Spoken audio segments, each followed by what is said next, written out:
I don't appreciate this kind of attitude, Madam Chair. Simpleng tanong, dapat simpleng sagot. Nagkwento pa ng kwento na sinabi dati. Budget hearing po ito. Hindi po lahat about you. Pera po ito ng taong bayan. I don't appreciate this kind of attitude. Ang tanong ko po ay ilang mga libro ng isang kaibigan ay bibilihin at i-distribute at ano, if the VP could tell us more about the contents ng librong ito. Madam Chair, the book is not for sale. We only pay for the publication of the book. And we will send Senator Antiveros a copy so that she will know what is the content of the book. Oh, this question is not only for me, Madam Chair, para rin para sa mga kasama dito sa budget hearing. Baka ilang araw pa bago mapadala at mabasa ko, which I certainly will. But I am asking a question bilang isang mambabatas sa head of agency ng isang opisina sa executive dito sa budget hearing na to. Simpleng tanong. Tell us more about the book, isang kaibigan, at ilang kopya nito ang bibilihin ng gobyerno sa halagang 10 milyong piso at i-distribute sa kasama ng mga bags sa 1 million learners sa remote communities, Madam Chair. Madam Chair, this is an example of politicizing the budget hearing through the questions of a senator. Ang problema niya kasi, nakalagay yung pangalan ko doon sa libro. At yung libro na yan, ibibigay namin doon sa mga bata. At yung mga bata na yan, may mga magulang na boboto. At yung pangalan ko ay nagkalat doon sa kung saan man ibibigay yung libro. Madam Chair, we commit to send tomorrow everyone in this room a copy of the book. Madam Chair, hindi ko maintindihan yung ugali ng ating resource person. It is a simple question. Paulit-ulit na this is politicizing. Ang VP ang nagbanggit ng salitang boboto. Wala akong sinabing boboto. I'm simply asking, hindi ko ma-imagine we're making so much trouble, so much fuss about a 10 million peso item na itinatanong ko lang simpleng, what is the book about? At ilang kopya ang bibilihin ng gobyerno sa halagang 10 milyong piso at i-distribute. I don't appreciate this kind of attitude, Madam Chair. Usually, ang resource persons natin ay nagbibigay ng parehong institutional courtesy sa legislature na ibinibigay natin sa executive. I don't appreciate this kind of attitude. Do you have, Madam Chair. Yes, Madam Chair. Hindi ko rin maintindihan ang ugali ni Senator Risa Ontiveros. And I do not appreciate, ano yung sinabi niya?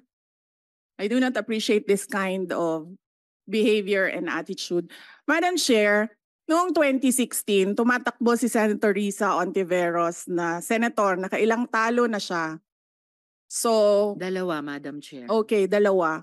Natatakot siya sa pangatlong talo niya, kaya pumunta siya sa Davao. Humingi siya ng tulong. Tinulungan siya ng isang kagawad ng Davao na ngayon hindi na siya sinusuportahan. Humingi siya ng tulong sa akin, thinking na hindi mananalo si President Rodrigo Duterte. Kinausap niya ako ng kinausap doon sa law office ko sa Davao City. Sabi ko sa kanya, o sige, tutulungan kita. Chinika niya ako ng chinika. Tapos umalis siya. Siyempre, hindi naman siya tumutulong kay Pangulong Duterte. Hindi din totoo yung sinabi ko na tutulungan kita. Tinext niya ako. Pwede ba akong mag-follow up sa hinihingi kong tulong sa boto dyan sa Davao City? So sabi ko sa kanya, okay, sige. So tinawagan ko at sinabihan ko at pinakiusapan ko ng pinakiusapan si former Congressman Milen Garcia. Sabi ko sa kanya, Kong, tulungan mo ito. Bigyan mo na lang ng ilang barangay mo at ilang mga leaders mo. Ayaw pa siya tulungan ni former Congressman Milen Garcia. Pinakiusapan ko ulit, Kong, please tulungan mo na lang. Nanalo na siya at nung nanalo siya, anong ginawa niya? Siya ang pinakaunang umatake kay President Rodrigo Duterte. Anong tawag sa ugaling ganito? with due respect to our resource persons and also our colleagues, I think this doesn't really.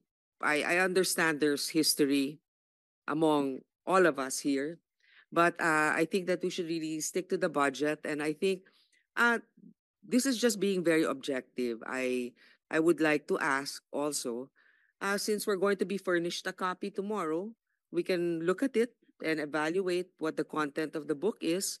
Um, but maybe just a general, we won't ask line by line, ano ba yung libro na yan? But tell me, is it for good manners and right conduct? That's fine.